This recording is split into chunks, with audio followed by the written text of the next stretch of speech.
ಇನ್ನು ಈ ತಲೆಬುರುಡೆ ರಹಸ್ಯದ ವಿಚಾರದಲ್ಲಿ ನೋಡೋದಾದ್ರೆ ಒಬ್ಬ ವ್ಯಕ್ತಿ ಬಂದ, ಮುಸುಕು ಹಾಕೊಂಡು ಬಂದ, ವಕೀಲರ ಹತ್ರ ಹೇಳಿದ, ಕೋರ್ಟ್ ಹತ್ರ ಕರ್ಕೊಂಡು ಹೋದ್ರು, ನ್ಯಾಯಾಧೀಶರ ಮುಂದೆ ಒಂದಿಷ್ಟು ಸ್ಟೇಟ್ಮೆಂಟ್ ಅನ್ನ ಕೊಟ್ಟರು. ಅದಾದ ನಂತರ ನೂರಾರು ಶವಗಳನ್ನ ನಾನು ಹೂತು ಬಿಟ್ಟಿದ್ದೀನಿ ಅಂತಂದ್ರು. ಅದನ್ನ ವಿಜೃಂಭಿಸಿ ಕೆಲವರಂತೂ ಸಾವಿರಾರು ಅಂತ ಸೋಷಿಯಲ್ ಮೀಡಿಯಾದಲ್ಲೆಲ್ಲ ಕೊಟ್ಟರು.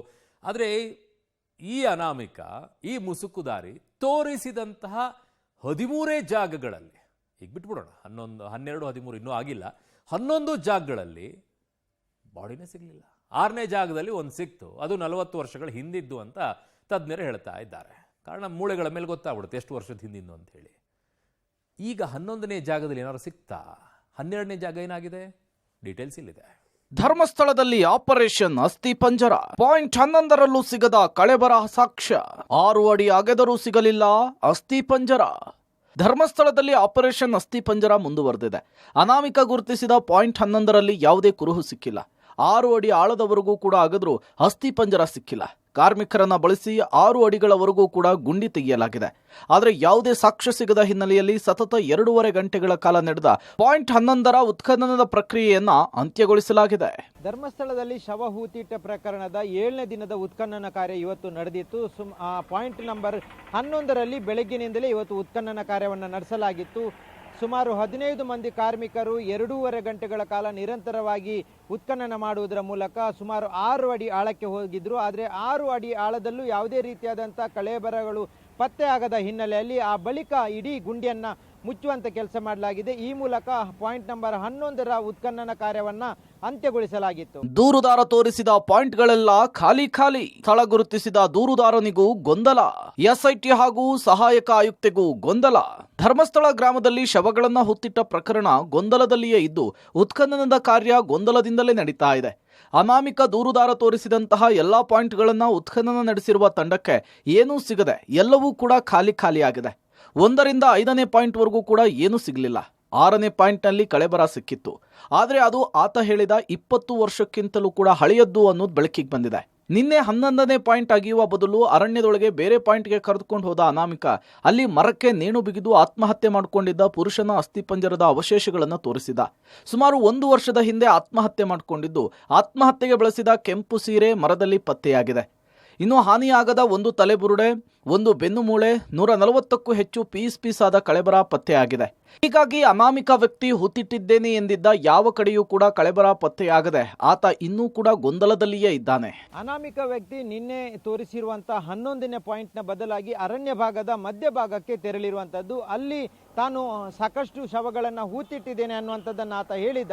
ಆದರೆ ಆ ಸ್ಥಳಕ್ಕೆ ಹೋದಂಥ ಸಂದರ್ಭದಲ್ಲಿ ಅಲ್ಲಿ ಒಬ್ಬ ಪುರುಷ ಆತ್ಮಹತ್ಯೆ ಮಾಡಿಕೊಂಡಿರುವಂಥ ಕಲೆಬರಹಗಳು ಪತ್ತೆಯಾಗಿರುವಂಥದ್ದು. ಸುಮಾರು 1.5 ವರ್ಷಗಳ ಹಿಂದೆ ಆತ ಆತ್ಮಹತ್ಯೆ ಮಾಡಿಕೊಂಡಿರುವಂಥಕ್ಕೆ ಬೇಕಾದಂಥ ಕುರುಹುಗಳು ಸಿಕ್ಕಿದೆ. ಆತ ಆತ್ಮಹತ್ಯೆಗೆ ಬಳಸಿರುವಂಥ ಕೆಂಪು ಬಣ್ಣದ ಸೀರೆ, ಅದರ ಜೊತೆಗೆ ಒಂದು ತಲೆಬುರುಡೆ, ಬೆನ್ನು ಮೂಳೆ, ಸುಮಾರು 140ಕ್ಕೂ ಅಧಿಕವಾದಂಥ ಪೀಸ್ ಆಗಿರುವಂಥ ಮೂಳೆಗಳೆಲ್ಲವೂ ಪತ್ತೆಯಾಗಿದೆ. ಹಾಗಾಗಿ ಈ ಅನಾಮಿಕ ವ್ಯಕ್ತಿ ಗುರುತಿಸಿರುವಂಥ ಜಾಗದಲ್ಲಿ ಯಾವುದೇ ರೀತಿಯಾದಂಥ ಕಳೆಬರ ಈವರೆಗೂ ಪತ್ತೆಯಾಗಿಲ್ಲ.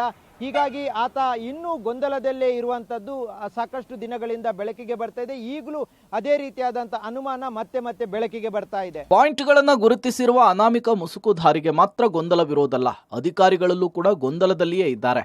ಈ ಅನಾಮಿಕ ಅಧಿಕಾರಿಗಳನ್ನೇ ದಿಕ್ಕು ತಪ್ಪಿಸ್ತಿದಾನ ಅನ್ನೋದೇ ಅಧಿಕಾರಿಗಳನ್ನ ಕಾಡ್ತಾ ಇರುವ ಪ್ರಶ್ನೆಯಾಗಿದೆ. ಅದರ ಜೊತೆಗೆ ನಿನ್ನೆ ನಡೆದ ಪ್ರಕ್ರಿಯೆಯ ಬಗ್ಗೆಯೂ ಕೂಡ ಎಸ್ಐಟಿ ಅಧಿಕಾರಿಗಳು ಹಾಗೂ ಸಹಾಯಕ ಆಯುಕ್ತೆಯ ಮಧ್ಯೆ ಗೊಂದಲ ಸೃಷ್ಟಿಯಾಗಿದೆ. ನಿನ್ನೆ 11ನೇ ಪಾಯಿಂಟ್ನ ಉತ್ಖನನದ ಬದಲು ಹೊಸ ಸ್ಥಳವನ್ನು ಗುರುತಿಸಲು ಹೊರಟ ಸಹಾಯಕ ಆಯುಕ್ತೆ ಸ್ಟೆಲ್ಲಾ ವರ್ಗೀಸ್ ನಡೆಗೆ ಎಸ್ಐಟಿ ಅಧಿಕಾರಿಗಳು ವಿರೋಧ ವ್ಯಕ್ತಪಡಿಸಿದ್ರು. ನಿಗದಿಯಂತೆ 11ನೇ ಪಾಯಿಂಟ್ ಅನ್ನ ಉತ್ಖನನ ಮಾಡೋಣ ಅಂತ ಹೇಳಿ ಎಸ್ಐಟಿ ಅಧಿಕಾರಿಗಳು ತಿಳಿಸಿದ್ರು. ಸಹಾಯಕ ಆಯುಕ್ತೆ ಸ್ಟೆಲ್ಲಾ ವರ್ಗೀಸ್ ದೂರುದಾರ ಹೇಳಿರುವಂತೆ ಅರಣ್ಯದೊಳಗೆ ತೆರಳಿ ಸ್ಥಳವನ್ನು ಗುರುತಿಸಲು ಪಟ್ಟು ಹಿಡಿದಿದ್ರು.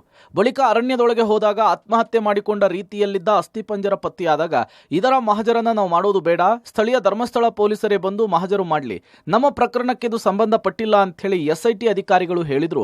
ಎಸಿ ಅವರು ಒಪ್ಪಲಿಲ್ವಂತೆ.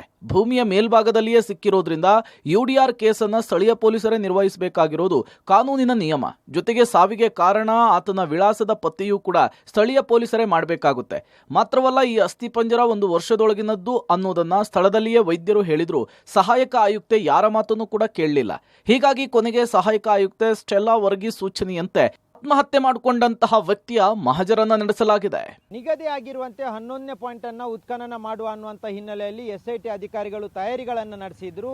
ಆ ಸಂದರ್ಭದಲ್ಲಿ ದೂರುದಾರ ಈ ಸ್ಥಳ ಬೇಡ, ನಾನು ಅರಣ್ಯ ಪ್ರದೇಶದ ಒಳಗಿನ ಸ್ಥಳವನ್ನ ತೋರಿಸ್ತೇನೆ ಅನ್ನುವಂಥ ಮಾತು ಹೇಳಿದ್ರು. ಆ ಸಂದರ್ಭದಲ್ಲಿ AC ಅವರು ಹೇಳಿರುವಂಥ ಹಿನ್ನೆಲೆಯಲ್ಲಿ ಮೇಲ್ಭಾಗಕ್ಕೆ ಹೋಗಲಾಗುತ್ತೆ. ಮೇಲ್ಭಾಗದಲ್ಲಿ ಓರ್ವ ಪುರುಷನ ಆತ್ಮಹತ್ಯೆ ಮಾಡಿದ ರೀತಿಯಲ್ಲಿ ಕಳೆಬರಗಳು ಪತ್ತೆ ಆಗುತ್ತೆ. ಅಲ್ಲಿ ಸಾಕಷ್ಟು ಮೂಳೆಗಳು, ಸಾಕಷ್ಟು ಅಸ್ಥಿಪಂಜರ ಆತನದ್ದು ಸಿಗುತ್ತೆ. ಜೊತೆಗೆ ಆತ ಆತ್ಮಹತ್ಯೆ ಮಾಡಿದಂಥ ಸಂದರ್ಭದಲ್ಲಿ ನೇಣು ಹಾಕಲಿಕ್ಕೆ ಉಪಯೋಗಿಸಿರುವಂಥ ಸೀರೆಯು ಪತ್ತೆಯಾಗುತ್ತೆ. ಹೀಗಾಗಿ ಇದೊಂದು ಆತ್ಮಹತ್ಯೆ ಪ್ರಕರಣ. ಯಾವ ಕಾರಣಕ್ಕೂ SIT ತಂಡ ಈ ಒಂದು ಆತ್ಮಹತ್ಯೆ ಪ್ರಕರಣದ ಮಹಜರನ್ನ ಮಾಡೋದು ಬೇಡ ಅನ್ನುವಂಥದ್ದನ್ನು SIT ಅಧಿಕಾರಿಗಳು ನಿರ್ಧಾರ ಮಾಡ್ತಾರೆ. ಆದರೆ ಇದಕ್ಕೆ ಸಂಬಂಧಪಟ್ಟಾಗಿ ಸ್ಥಳೀಯ ಧರ್ಮಸ್ಥಳ ಪೊಲೀಸ್ ಠಾಣೆಯವರು UDR ಪ್ರಕರಣವನ್ನು ದಾಖಲಿಸಿ ಅದರ ತನಿಖೆಯನ್ನು ಮಾಡಲಿ ಅನ್ನುವಂಥದ್ದನ್ನು SIT ಅಧಿಕಾರಿಗಳು ಆ ಸಂದರ್ಭದಲ್ಲಿ ಅಲ್ಲಿರುವಂಥ AC ಸ್ಟೆಲ್ಲಾ ವರ್ಗೀಸ್ರವರಿಗೆ ಹೇಳ್ತಾರೆ. ಆದರೂ ಸ್ಟೆಲ್ಲಾ ವರ್ಗೀಸ್ರವರು ಯಾವುದೇ ಕಾರಣಕ್ಕೂ ಇದನ್ನು ಬದಲಾಯಿಸುವುದು ಬೇಡ, ಇದು ಈತನೇ ಗುರುತಿಸಿರುವ ಸ್ಥಳ ಅನ್ನುವ ರೀತಿಯಲ್ಲಿ 14ನೇ ಪಾಯಿಂಟ್ ಅನ್ನುವ ರೀತಿಯಲ್ಲಿ ಗುರುತಿಸಿಕೊಂಡು SIT ತಂಡದವರೇ ಮಹಜರು ಮಾಡಬೇಕು ಅನ್ನುವಂಥ ಒಂದು ಸೂಚನೆಯನ್ನು ಕೊಡ್ತಾರೆ. ಆ ಹಿನ್ನೆಲೆಯಲ್ಲಿ SIT ಅಧಿಕಾರಿಗಳು ಅದೇ ಸ್ಥಳದಲ್ಲಿ ಈ ಆತ್ಮಹತ್ಯೆ ಮಾಡಿದಂಥ ಪ್ರಕರಣದ ಏನು ಕಳೆಬರ ಸಿಕ್ಕಿತ್ತು ಅದರ ಮಹಜರವನ್ನು ಅದೇ ಸಂದರ್ಭದಲ್ಲಿ ಮಾಡ್ತಾರೆ. ಅದರ ಜೊತೆಗೆ ಈ ಒಂದು ಪಾಯಿಂಟ್ ಅನ್ನ 14ನೇ ಪಾಯಿಂಟ್ ಅನ್ನುವ ರೀತಿಯಲ್ಲಿ ಅದನ್ನ ದಾಖಲು ಮಾಡಿಕೊಳ್ತಾರೆ. ಮಣಿಪಾಲ KMCಗೆ ಸಿಕ್ಕ ಅಸ್ಥಿಪಂಜರ, FSL ತಜ್ಞರಿಂದ ಮೂಳೆಗಳ ಪರೀಕ್ಷೆ. ನೇತ್ರಾವತಿಯ ಕಾಡಿನಲ್ಲಿ ಸಿಕ್ಕಂತಹ ಅಸ್ಥಿಪಂಜರವನ್ನ ಮಣಿಪಾಲದ KMCಗೆ ರವಾನಿಸಲಾಗಿದೆ. ಉಪ್ಪನ್ನ ಹಾಕಿ ಶೇಖರಣೆ ಮಾಡಿದಂತಹ ತಲೆಬುರುಡೆ ಸೇರಿ 140ಕ್ಕೂ ಅಧಿಕ ಮೂಳೆಗಳನ್ನು ಉಡುಪಿಯ ಮಣಿಪಾಲ ಕಸ್ತೂರಬಾ ಮೆಡಿಕಲ್ ಕಾಲೇಜಿಗೆ ಕಳುಹಿಸಲಾಗಿದೆ. ಇಲ್ಲಿರುವ ಹಿರಿಯ ವಿಧಿವಿಜ್ಞಾನ ತಜ್ಞರು ಮೂಳೆಗಳ ಪರೀಕ್ಷೆಯನ್ನು ನಡೆಸಿ ವರದಿಯನ್ನು ಕೊಡಲಿದ್ದಾರೆ. ಅನಾಮಿಕ ವ್ಯಕ್ತಿ ಹೇಳಿದ 100 ಶವ ಹೂತಿಟ್ಟ ಕಥೆ ಎಲ್ಲವೂ ಕೂಡ ಗೊಂದಲದಲ್ಲಿಯೇ ಇದೆ.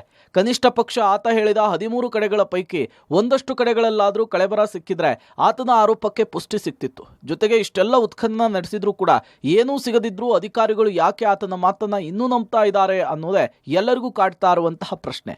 ದೀಪಕ್ ಜೈನ್ ಜೊತೆ ಸುಖಪಾಲ್ ಪೊಳಲಿ, ಪಬ್ಲಿಕ್ ಟಿವಿ, ಮಂಗಳೂರು.